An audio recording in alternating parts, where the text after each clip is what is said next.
Price lord. దేవుని నామానికి స్తోత్రాలు కలుగునుగాక.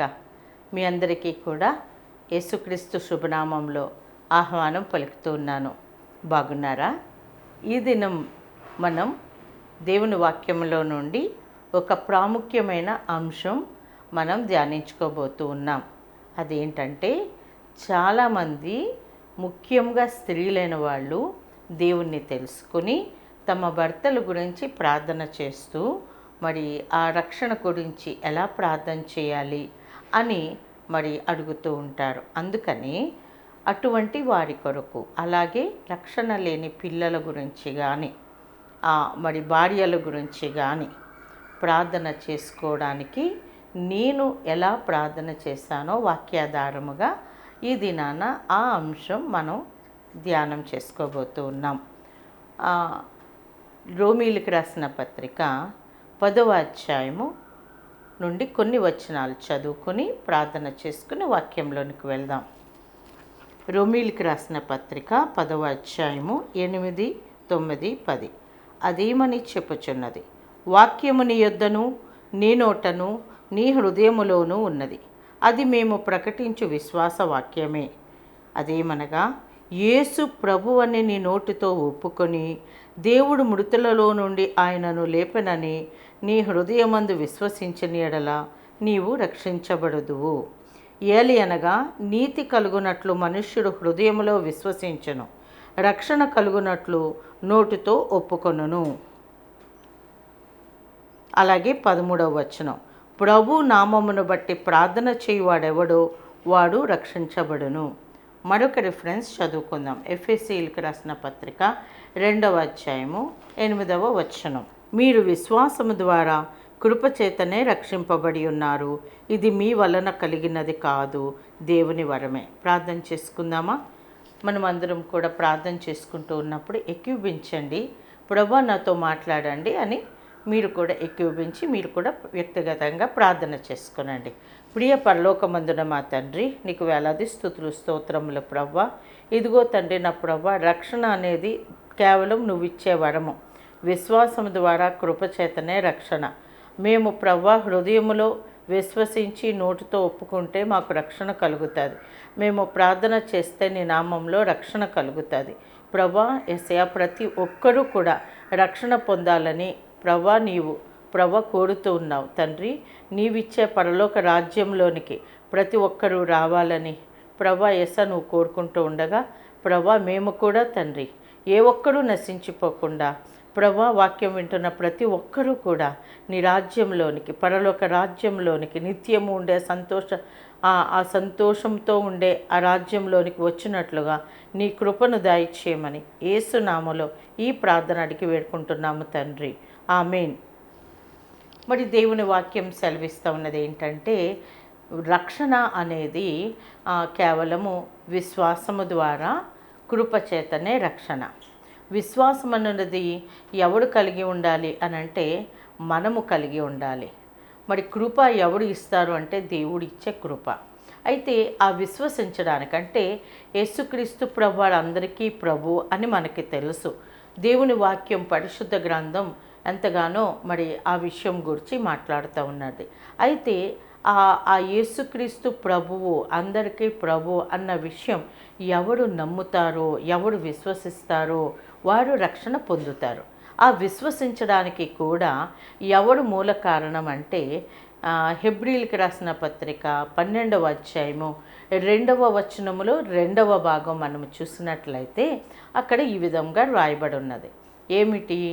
విశ్వాసమునకు కర్తయు దానిని కొనసాగించువాడైన యేసు వైపు చూస్తూ. అంటే దేవుని యందు నమ్మిక కలిగి ఉండాలంటే దానికి కావలసిన విశ్వాసము కూడా దేవుడే ఇస్తాడు. విశ్వాసమునకు కర్త అయిన వాడు దేవుడే, అలాగే ఆ విశ్వాసమును కొనసాగించేవాడు కూడా దేవుడే. కాబట్టి మనము కేవలము ఆయన యందు నమ్మిక మాత్రం ఉంచితే చాలు, మనము రక్షణ పొందడానికి దేవుడే విశ్వాసం ఇస్తాడు, దేవుడే మనల్ని నడిపిస్తాడు, ఆయనే కృపనిస్తాడు, ఆయన గొప్ప వరముగా మనకి రక్షణ అనేది దయచేస్తాడు.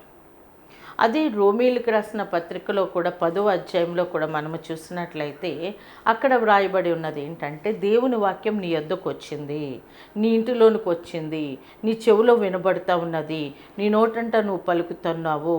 ఆ వాక్యమునందు నువ్వు విశ్వాసం ఉంచితే, మరి హృదయంలో విశ్వాసం ఉంచితే నీకు నీతి కలుగుతుంది. అదే మాట నీ నోటితో నువ్వు ఒప్పుకుంటే నీకు రక్షణ కలుగుతుంది.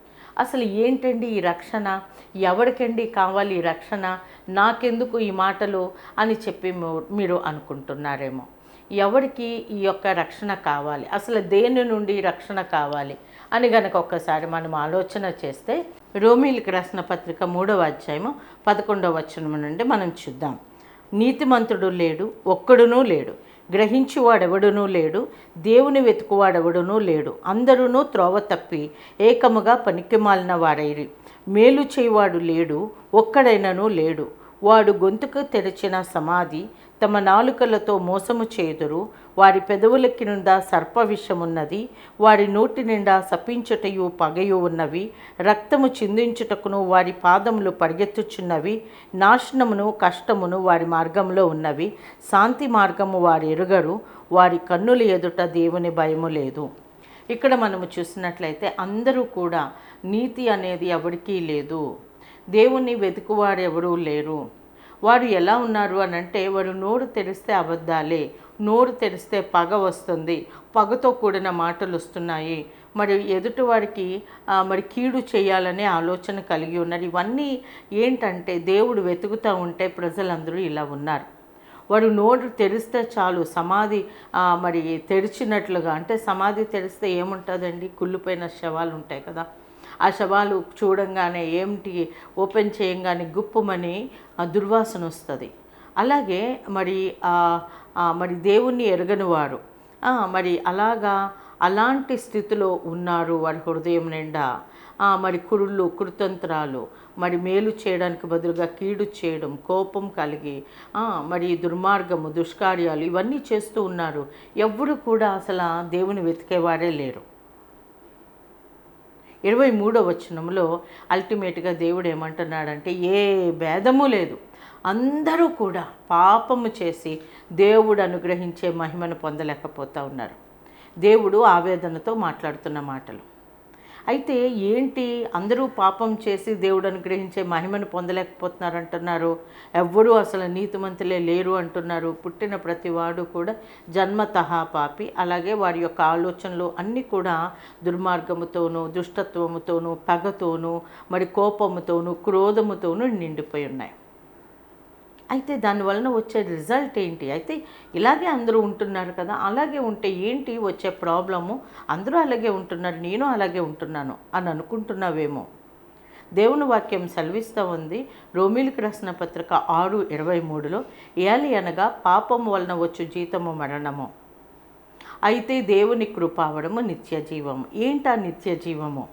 ఒక్కసారి మరి లూకాసు వార్త 16వ అధ్యాయంలో మనము చూసినట్లయితే, అక్కడ యేసుక్రీస్తు ప్రభువు లోకంలో ఉన్నప్పుడు ఒక దరిద్రుడైన లాజరు ఎప్పుడు కూడా దేవుని మీద ఆధారపడుతూ ఉంటారు. అతను ఆ ధనవంతుని ఇంటిలో నుండి మరి వచ్చే మరి కొంచెం ఆహారం, పడిపోయిన ఆహారం అవన్నీ కూడా తింటూ ఉంటారు. కానీ ఇద్దరూ చనిపోతారు.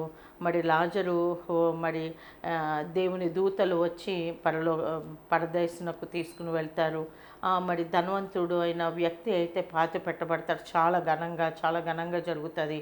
అయితే ఈ ధనవంతుడు చూసేటప్పటికీ అబ్రహామున రొమ్మున ఆనుకుని ఈ దరిద్రుడైన లాజరు కనపడతారు. అతను ఏమంటారంటే, లాజరును చూడంగానే, దరిద్రుడైన లాజరును చూడంగానే, అయ్యో నా తండ్రివైన అబ్రహామా, ఆ లాజర్ను పంపించు, తన చిటికెన వేలు నీటిలో ముంచి ఒక్క చుక్క నా నోట్లో వేయడానికి అని చెప్పంటారు. ఎందుకంటే ఆ నరకములో, వేదనకరమైన ఆ స్థలములో అగ్ని జ్వాలలు, నిత్యము మండుచుండే అగ్ని జ్వాలలు. అయితే చనిపోతామా అంటే చనిపోము. అక్కడ వేదనకరమైన స్థలము, అగ్ని ఆరదు, పురుగు చావదు, అక్కడ వేదన పండ్లు కొరుకుటా ఉంటుంది. అంటే ఎవరు మరి దేవుని యందు విశ్వాసం ఉంచి ఆయన యందు భయభక్తులు కలిగి ఆయన హత్తుకుని ఆయనకు ప్రార్థన చేస్తూ భయభక్తులతో నీతితో యథార్థతతో జీవిస్తూ ఉంటారో వారు ఆ నిత్య జీవం పొందుకుంటారు. ఆ నిత్యము ఉండే సంతోషకరమైన ఆ పరలోక రాజ్యంలోనికి చేరతారు. లేకపోతే చాలా దారుణం. అగ్ని జ్వాలలో కాలుతూ ఉన్నారు ఆ ధనవంతుడు. కాబట్టి దేవుడు పిలుపునిస్తున్నాడు ఏంటంటే ఏ ఒక్కరు కూడా నశించిపోవడానికి వీల్లేదు. నేను ఈ లోకంలోనికి వచ్చిందే మిమ్మల్ని ఆ నరకాగ్నిలో నుండి తప్పించి నేను ఒక మార్గాన్ని వేశాను, ఒక నిచ్చెన లాంటి మార్గాన్ని వేశాను. నేనే ఆ మార్గాన్ని. నా మార్గంలోనికి ఎవడు వస్తారో, నన్ను ఎవడు నమ్ముకుంటారో వారు ఈ నరకాగ్ని, ఈ నరకము నుండి తప్పించుకుని పరలోక రాజ్యంలోనికి చేరతారు. అక్కడ నిత్య జీవం ఉంటుంది, అక్కడ సంతోషం ఉంటుంది, అక్కడ ఆనందం ఉంటుంది. యేసయ్యతో నిత్యము మరి జీవిస్తాం.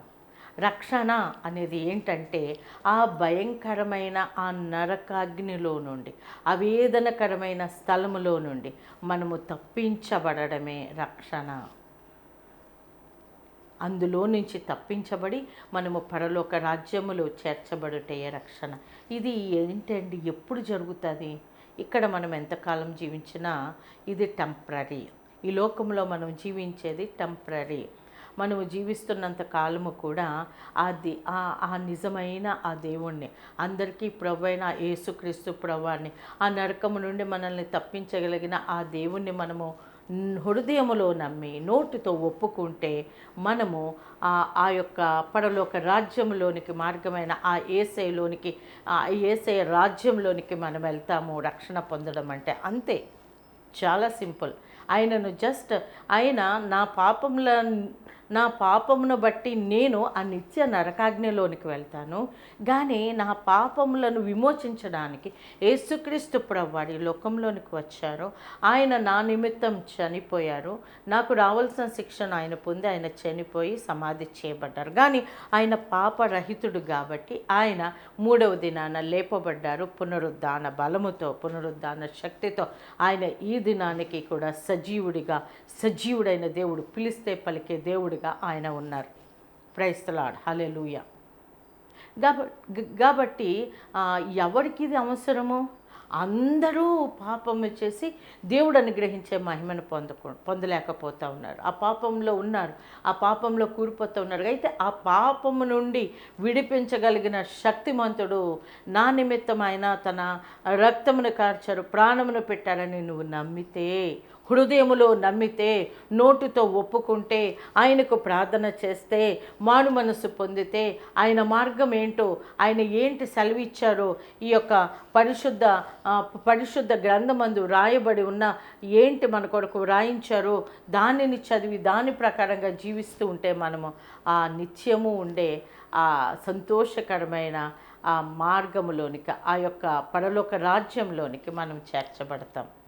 దేవుడు మనల్ని ఎంతగానో ప్రేమించి ఏ ఒక్కరూ నశించిపోకూడదని, ఏ ఒక్కరూ కూడా ఆ నరకాగ్నిలోకి వెళ్ళకూడదని, ఆ పరలోక రాజ్యంలోనికి వెళ్ళాలని మనల్కి పిలుపునిస్తూ ఉన్నాడు. ఏమనంటే, ఇదిగో ఈ పరలోక రాజ్యం నీ కొరకు నా ఇమేజ్లో, నా యొక్క పోలికలో నిన్ను సృజించుకున్నాను, నా బిడ్డగా ఉండడానికి నిన్ను చేసుకున్నాను. నువ్వు పాపంలో నలిగిపోతా ఉన్నప్పుడు నీవు ఆ నరకంలోనికి వెళ్ళకూడదని నేను నీ కొరకు వచ్చాను. 2 చేతులు ఇప్పుడు చెప్తా ఉన్నాను, తిరిగి నా దగ్గరికి రా, నేను నీకు పరలోక రాజ్యంలోనికి చేరుస్తాను. ఇది రక్షణ అంటే ఏమిటి, రక్షణ పొందడం అంటే ఏమిటి అన్న విషయం. అయితే నేను ఒక ఉదాహరణగా నా జీవితంలో నుండే ఒక సన్నివేశాన్ని చెప్పాలని ఆశపడతా ఉన్నాను. మా హస్బెండ్ డాక్టర్ భాస్కరన్, ఆయన ఈఎన్టీలో professor and HOD, RIMS Kadapa రిమ్స్లో హెచ్ఓడిగా ప్రొఫెసర్గా ఆయన జాబ్ చేస్తూ ఉన్నారు. మరి ఆయనతో వివాహం జరిగిన తర్వాత మరి ఆయన దేవుణ్ణి ఎరుగకుండా ఉన్నారు. ఆయన చాలా మంచివారు, ఆయన చాలా మరి ధర్మకార్యాలు చేస్తూ ఉండేవారు. ఆయన చాలా పేద సాధులు అంటే ఎంతో మరి దయతో వాళ్ళకి హెల్ప్ చేస్తూ ఉండేవారు. పేషెంట్లు ఎవరన్నా వస్తే ఫీజు తీసుకునేవారు కాదు. ముఖ్యంగా పాస్టర్లు అయిన వాళ్ళు ఎవరన్నా వస్తే మరి ఫీజు తీసుకోకుండా చూసేవారు.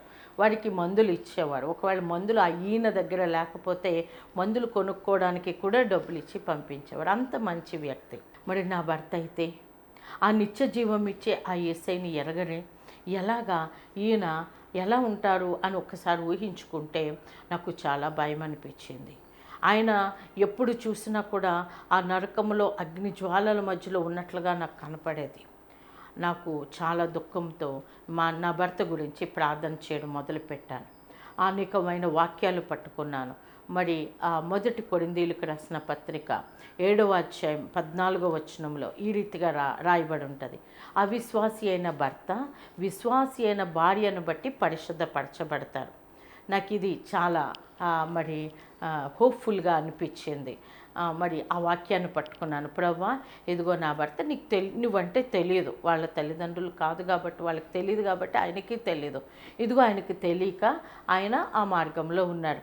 ఇదిగో విశ్వాసినైన నన్ను బట్టి, విశ్వాసి అయిన భార్యను బట్టి అవిశ్వాసి అయిన భర్త పరిశుద్ధపరచబడతారన్నావు కదా, నీ వాక్యం సెలవిస్తూ ఉన్నది కదా. నా భర్తను పరిశుద్ధపరచు ప్రభువా అని ప్రార్థించేదాన్ని. ఆయన పూజలు చేసుకుంటూ ఉన్నప్పుడు ప్రభువా దయతో క్షమించండి, ఆయనకు తెలియక మరి చేస్తూ ఉన్నారని ప్రార్థించేదాన్ని. తర్వాత మేమిద్దరం కూడా మరి సంతోషకరంగా ఉన్నప్పుడు ఆయన చూసేటప్పుడు అగ్ని జ్వాలల్లోనే కనిపించేవారు. నా భర్తను ఎలాగన్నా పరిశుద్ధపరచు అని చెప్పి ఆయన నిద్రపోతూ ఉన్నప్పుడు మరి తల మీద ప్రేయర్ ఆయిలేసి ప్రార్థన చేయడం అలాగన్నీ కూడా చేసేదాన్ని. తర్వాత ఇంకొక వాక్యం కూడా మనము ఈ సమయంలో ఈ సందర్భంలో మనం జ్ఞాపకం చేసుకోవాలి. మొదటి కొరింథీయులకు రాసిన పత్రిక 12వ అధ్యాయము 3వ వచనం 2వ భాగం. అక్కడ ఉంటుంది ఏంటంటే, పరిశుద్ధాత్మ సహాయం లేనిదే ఎవడును క్రీస్తును ప్రభువుగా అంగీకరించరు. కాబట్టి ఇంకా నేను ఆ వాక్యాన్ని పట్టుకున్నాను. పరిశుద్ధాత్మదేవ నువ్వు సంధించండి, నా భర్తతో మాట్లాడండి, మరి నువ్వే నిజమైన దేవుడు అని ఎరుగునట్లుగా కృప చూపించండి అని ప్రార్థించేదాన్ని. ఇంకా అలాగా ప్రార్థన చేస్తూ మరి మన మూలవాక్యం ఉంది కదండి, ఎఫెసీయులకు రాసిన పత్రిక 2వ అధ్యాయం 8వ వచనం. అందులో ఏమనుంది, మరి విశ్వాసము ద్వారా కృప చేతనే రక్షణ. అయితే విశ్వాసం ఎలా కలుగుతుంది? మరి రోమీలకు రాసిన పత్రిక 10వ అధ్యాయంలో మనము చూసినట్లయితే మరి విశ్వాసం ఎలాగ నమ్ముతారు? విశ్వసించేవాడే ప్రార్థన చేయగలడు. విశ్వసించేవాడు ఎలా విశ్వాసం ఉంచుతాడు? ఎవడైనా వాక్యం చెప్తే మరి వాళ్ళు వింటే వినుట ద్వారా విశ్వాసం కలుగుతుంది. ఏంటి వినాలి? యేసుక్రీస్తు ప్రభువారి యొక్క సువార్త వినాలి. ఎలా వింటారు? ఎవరన్నా ప్రకటిస్తే వింటారు. కాబట్టి వినుట ద్వారా విశ్వాసం కలుగుతుంది. ఆ వినుట ఏంటి అనంటే, దేని గురించి వినాలి అనంటే, యేసుక్రీస్తు ప్రభువారి యొక్క మరి ఆయనను గూర్చి వినడం, ఆయన రక్షణ కొరకు మనకి ఏమి చేస్తారో వినాలి. అది వినినప్పుడు విశ్వాసం కలుగుతుంది. కానీ ఆ విశ్వాసం కలుగజేసేది కూడా దేవుడే. ఎందుకంటే హెబ్రీలకు రాసిన పత్రిక 12వ అధ్యాయము మరి 2వ వచనం 2వ భాగంలో మనం చూస్తాం కదా, ఆల్రెడీ మనం చెప్పుకున్నాము, విశ్వాసమునకు కర్త అయినవాడు ఆ దేవుడే. కాబట్టి వినాలి, వినుట ద్వారా విశ్వాసం కలుగుతుంది. ఆ వినడమేమో క్రీస్తును గూర్చిన వాక్యం. ఆ విశ్వాసము కలుగు చేసేవాడు కూడా దేవుడే. కాబట్టి ఈయన వినాలి అని చెప్పి వాక్యం చెప్పాలని ప్రయత్నం చేసేదాన్ని. ఎలా కుదురుతుంది వాక్యం చెప్పడం? అస్సలు వినేవారు కాదు. అప్పట్లో మరి టీవీలో మెసేజెస్ వచ్చేవి 6 నుండి 7 లోపల, కొన్నిసార్లు 6 నుండి 6:30 వరకే, లేకపోతే 6 నుంచి 7 వరకు వచ్చేవి టీవీలో మెసేజెస్. నేను ప్రభా ఏ ఒక్క వాక్యమైనా నా భర్త చెవిలోకి వెళ్తే ఆయన వింటారు, ఆయన వింటే రక్షణ కలుగుతుంది కదా అని చెప్పి టీవీ పెట్టేదాన్ని. మరి దేవుని వాక్యం పెట్టాలని ప్రయత్నం చేసి పెట్టేదాన్ని. పెడితే చాలా స్పీడ్గా వచ్చి వాక్యం ఆఫ్ చేసేసేవారు. ఇంకా నేనేం చేయాలి? వాక్యం వినట్లేదు అని చెప్పి పాస్టర్ని పిలిచేదాన్ని. ఇంటికి వచ్చి ప్రార్థన చేసి వాక్యం చెప్పేవారు. వాక్యం చెప్తా ఉంటే ఆయన లోపల ఉండేవాడు. ఆయన రారు కదా, సరే లోపల ఉంటే చెవిలోకి ఒక్క వాక్యం అన్నా వెళ్తుంది అనే ఆశతో నేను పాస్టర్ గారి దగ్గర కూర్చొని వాక్యం చెప్పించేదాన్ని. అయితే ఆయన చెప్తూ ఉండేవారు వాక్యం ఈయన ఇక్కడ చెప్తూ ఉండేవారు. ఆయన పడుకున్నవారల్లా లేచి రెడీ అయ్యి సీరియస్గా బయటకు వెళ్ళిపోయేవారు. తర్వాత కొన్ని సందర్భాలలో అయితే అలాగా పాస్టర్లను పిలిచి వాక్యం చెప్పిస్తున్నానని గొడవ కూడా జరిగేది. ఏదేమైనప్పటికీ కూడా ఆయన వినడం అయితే వినేవారు కాదు. ఎలాగ రక్షణ పొందుతారు నా భర్త? ప్రభా, మనుషులు ఎవరు చెప్తా వినరు ప్రభా. మరి సౌలును ఎలాగా ఆ దమస్కు మార్గము గుండా వెళుతూ ఉన్నప్పుడు నువ్వు దర్శించావు, అలాగా నా భర్తను దర్శించు ప్రభా. నువ్వు సంధించు, పరిశుద్ధాత్మదేవ నువ్వు సంధించు, నువ్వు మాట్లాడు, మనుషులు ఎవరు చెప్పినా ఆయన వినరు ప్రభా అని చెప్పి చాలా పట్టుదలతో ప్రార్థన చేసేదాన్ని, కన్నీటితో ప్రార్థన చేసేదాన్ని. ఎందుకంటే నా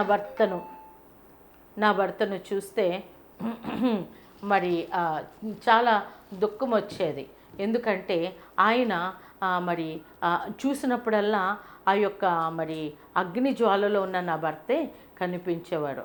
ఇంకా ఆయన నరకానికి వెళ్ళకూడదు, అగ్నిలోకి వెళ్ళకూడదు, పట్టుదలతో కన్నీటితో ప్రార్థన చేసేదాన్ని. యాక్చువల్గా నా ప్రార్థన జీవితంలో ఇంకొక చాలా ఇంపార్టెంట్ పాయింట్ గురించి ప్రార్థన చేసేదాన్ని. ఏంటి అని అంటే, నా బాబు అది వేరే ఎప్పుడైనా మనం షేర్ చేసుకోవచ్చు. మా బాబు ఒక భయంకరమైన మరణకరమైన డిసీజ్తో ఉండేవాడు. 6 సంవత్సరాల కన్నా బ్రతకడు అని చెప్తే బాబు గురించి ప్రార్థన చేస్తూ ఉండేదాన్ని. బాబు గురించి ప్రార్థన చేస్తూ ఉంటే మరి నీ భర్త రక్షణ పొందడానికే ఈ ప్రాబ్లం వచ్చిందేమో అని కొంతమంది అన్నారు. కాబట్టి బాబు గురించి బాబు చనిపోకూడదు, నా భర్త రక్షణ పొందాలి, ఈ 2 అంశాల గురించి ప్రార్థన చేస్తూ ఉండేదాన్ని. చాలా కన్నీటితో ప్రార్థన చేస్తూ ఉండేదాన్ని. ఒక దినాన దేవుని వాక్యము నాతో సూటిగా మాట్లాడింది. ఏంటో తెలుసా అండి? 1 పేతురు 3వ అధ్యాయము మొదటి 2 వచనాలు. ఆ వాక్యం మనం చదువుకుందాం. 1 పేతురు 3వ అధ్యాయం మొదటి 2 వచనాలు. అటువలే స్త్రీలారా, మీరు మీ స్వపురుషులకు లోబడి ఉండడి. అందువలన వారిలో ఎవరైనను వాక్యమునకు అవిధేయులైతే వారు భయముతో కూడిన మీ పవిత్ర ప్రవర్తనను చూచి వాక్యము లేకుండగానే తమ భార్యల నడవడి వలన రాబట్టవచ్చును. ఈ వాక్యం చదివినప్పుడు ఈ వాక్యం ఒక చోట వింటూ ఉంటే, అటువలే స్త్రీలారా మీ స్వపురుషులకు లోబడి ఉండుడి. అందువలన ఎవరైనా వాక్యమునకు అవిధేయులైతే వారు భయముతో కూడిన మీ పవిత్ర ప్రవర్తనను బట్టి వాక్యము లేకుండానే వారిని రాబట్టవచ్చును. ఈ వాక్యం నాకు చాలా హత్తుకున్నది. దేవుడు నాతో మాట్లాడినట్టుగా అనిపించింది. Ball is in your court. నీ భర్త రక్షణ నీ చేతిలోనే ఉంది.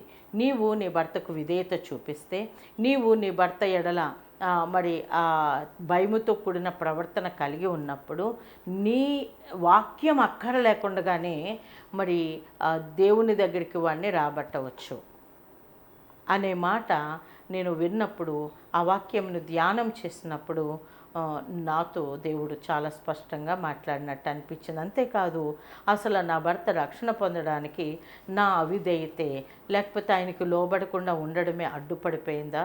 అప్పట్లో నా భర్తకి లోబడడం అంటే చాలా కష్టంగా ఉండేదాన్ని. అసలు నేను ఆయన మాటకి విలువనిచ్చేదాన్ని కాదు. ఆయన ఏమన్నా మాట్లాడినా కూడా నేను చాలా మరి వెంటనే ఎదురు సమాధానం చెప్పి మరి ఆయనతో మరి గొడవ పడినట్లుగా ఉండేది. ఎందుకంటే అది నాకు చాలా కష్టతరంగా అనిపించింది. ఒబీడియన్స్ చూపించడం, ఇద్దరం ఒకటే చదువులు చదువుకున్నాం. నేను అనస్థీషియా ప్రొఫెసర్ని, ఆయన ఈఎన్టీ ప్రొఫెసరు, ఇద్దరం కూడా మంచి జాబ్స్లో ఉన్నాం, మంచి ప్రాక్టీసులు చేస్తున్నాం, ఇద్దరం సంపాదిస్తున్నాం. ఆయన మాటకి నేను పూర్తిగా లోబడిపోవడం ఏంటి అని చాలా మరి ఒక విధమైన అహంకారంతో ఉండేదాన్ని. దేవుని దగ్గర, ఆయన పాదాల దగ్గర కన్నీటితో నా అవిధేయతను అంతవరకు నేను చూపించిన అవిధేయతను బట్టి దేవుని క్షమాపణ అడిగాను. లోబడే మనసివ్వు ప్రభా అని అడిగాను. 3 రోజులు అయిపోయింది. 3వ రోజున ఇంకా నేను అప్పుడే ఒక బుక్ కూడా చదివానండి. జాక్ పూనెన్ గారు ఒబీడియన్స్ అనే బుక్, ఇంగ్లీష్లో ఉంటుంది, చిన్న బుక్లెట్ అది. అందులో ఎఫెసీయులకు రాసిన పత్రిక 5:22 నుంచి ఉన్న వాక్యాలలో ప్రభువునకు వలె మీ భర్తలకు లోబడండి అన్న వాక్యానికి ఆయన ఎక్స్ప్లెనేషన్ ఇచ్చారు. ఏమని ఇచ్చారంటే మరి ప్రభువునకు వలె నీ భర్తకు లోబడ్డం అంటే, ఒకవేళ నీ భర్తకు నువ్వు లోబడట్లేదు అంటే, కనిపించే నీ భర్తకు లోబడట్లేదు అంటే కనిపించిన దేవుడికి నువ్వు లోబడట్లేదు అని అర్థం అని అంటే, అది నాకు ఇంకా భయం వేసింది. ప్రభా నీకు లోబడకుండా, నీ మాట వినకుండా నేనేమి లాభం పొందుకుంటాను? నీకు లోబడ్డం అంటేనే నా భర్తకు లోబడ్డం అని అంటే ఖచ్చితంగా నా భర్తకు లోబడతానని మనసును మరి ఏమంటారు ఒప్పింప చేసుకుని నన్ను నేను తగ్గించుకుని నా భర్తకు లోబడ్డానికి ముందు మనసులో డిసైడ్ చేసుకున్నాను. నా భర్తకి నేను లోబడ్డం మొదలుపెట్టాను. నాకు గుంటూరుకి ట్రాన్స్ఫర్ అయింది. గుంటూరుకి ట్రాన్స్ఫర్ అయ్యి అది దేవుని కార్యం అని దేవుడే మాట్లాడారు. బాబుకి ప్రార్థన చేయడానికి ఒక డాక్టర్ గారి ఫ్రెండ్ ఒక ఆయన ఫోన్ చేసి రండి అని చెప్పారు. బాబు గురించి ప్రార్థన చేపిద్దాం, మరి బాగోలేదు కదా అని. తప్పనిసరి పరిస్థితుల్లో డాక్టర్ గారు వెళ్ళారు. అక్కడికి వెళ్ళినప్పుడు మీ బాబుకి ఏమీ లేదండి అని చెప్పారు. అయితే ఎవరైతే ప్రార్థన చేశారో ఆవిడేమన్నారంటే నీ భర్త గొప్ప దేవుని సేవ చేస్తారు అని చెప్పి నాకు చాలా ఆశ్చర్యం అనిపించింది. తర్వాత షార్ట్ చేసి ఇంపార్టెంట్ పాయింట్ చెప్పాలనుకుంటున్నాను. ఏంటంటే మా బాబు ఆ మరణకరమైన జబ్బు నుండి బయటపడ్డాడు. ఆ జబ్బు లేదనే రిపోర్ట్ వచ్చింది. రిపోర్ట్ వచ్చిన తర్వాత 40 డేస్లో ఇంతకన్నా గొప్ప కార్యం నేను చేస్తాను దేవుడు అన్నప్పుడు నేను 40 దినాలు ఫాస్టింగ్ ఉందామనుకున్నప్పుడు నా భర్త కూడా నాతో ఫాస్టింగ్ ఉన్నారు. 3వ దినాన ఏప్రిల్ 27, 2004 రాత్రి 10-10:30 మధ్యలో నేను ప్రార్థనలో ఉంటుండగా ఆయన పడిపోయారు కిందన. చలనం లేదు, పిలిస్తే పలకట్లేదు. ఏంటి ఏమైంది అని చెప్పన్నప్పుడు దేవుడు అన్నారు కదా, సౌలును దర్శించినట్టుగా దర్శించమన్నావు కదా, నీ భర్తను దర్శించాను. ఆయన పిలుస్తూ ఉంటే ఏసై మీతో ఉన్నారు అని అంటే ఆయన పలకట్లేదు, కానీ ఏసయ్య అనండి అంటే ఏసయ్య అంటూ ఉన్నారు. ఆయన చేసిన పాపాలన్నిటిని ఒప్పింప చేయమని ప్రభు నాకు మరి గైడ్ చేస్తూ ఉంటే 20 మినిట్స్ పట్టింది. నేను చెప్తా ఉన్నాను, ఆయన ఒప్పుకుంటా ఉన్నారు. లేచారు. 20 మినిట్స్ తర్వాత ఏం జరిగిందండి అంటే బలమైన సుడిగాలి లాంటి గాలి వచ్చి నన్ను తాకింది. అంతే.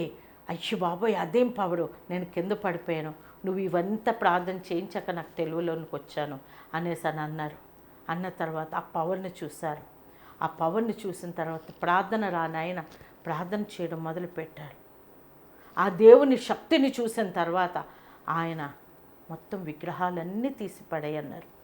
ఆ దేవుణ్ణి నమ్ముతూ ఉన్నారు. ఆ దేవునికి సాక్షిగా నిల్చున్నారు. ఆయన ఎంతో నిష్ఠగా పూజ చేసే నా భర్త ఈ దినాన దేవుని వాక్యం ప్రకటిస్తూ ఉన్నారు, దేవుని స్వార్థను ప్రకటిస్తూ ఉన్నారు. ఆయన డాక్టర్గా, ప్రొఫెసర్గా, హెచ్ఓడిగా రిమ్స్ కడపలో ఉన్నారు, కానీ ఆయన డ్యూటీ చేస్తారు. చాలా డిసిప్లిన్డ్గా కొన్ని పనులు పీజీలు చేసే పనులు కూడా ఆయన చేసేస్తూ ఉంటారు. అందరూ అడుగుతారు, ఏంటి సార్ అవి మేము చేసే పనులు కదా, ఎందుకు సార్ అంటే నా దేవుడి కొరకు నేను చేస్తున్నాను. ఆయన గొప్ప సాక్షిగా ఉన్నారు.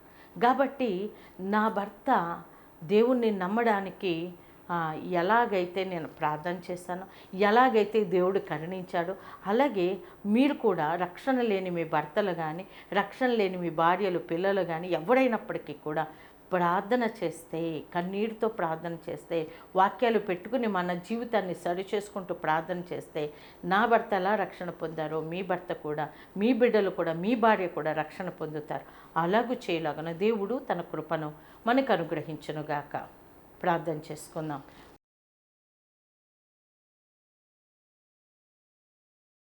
ప్రియ పరలోకమందున మా తండ్రి, నీకు వందనాలు, స్తోత్రాలు.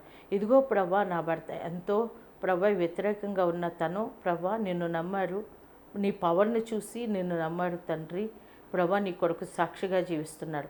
అలాగే ఈ వాక్యం వింటున్న ప్రతి ఒక్కరూ కూడా నా తండ్రి, నా ప్రభా రక్షణ లేకుండా ఇంట్లో ఎవరున్నారో వారి గురించి ప్రార్థన చేస్తూ ఉండగా, నా భర్తను రక్షించిన దేవుడవు, వాడిని కూడా రక్షిస్తావు అనే హోప్తో ప్రభా ఈ వాక్యము అనేక మందిలో ఫలించులాగా నువ్వు కృప చూపించమని యేసయ్య నామములో ఈ ప్రార్థన అడిగి వేడుకుంటున్నాం తండ్రి. ఆమేన్. God bless you.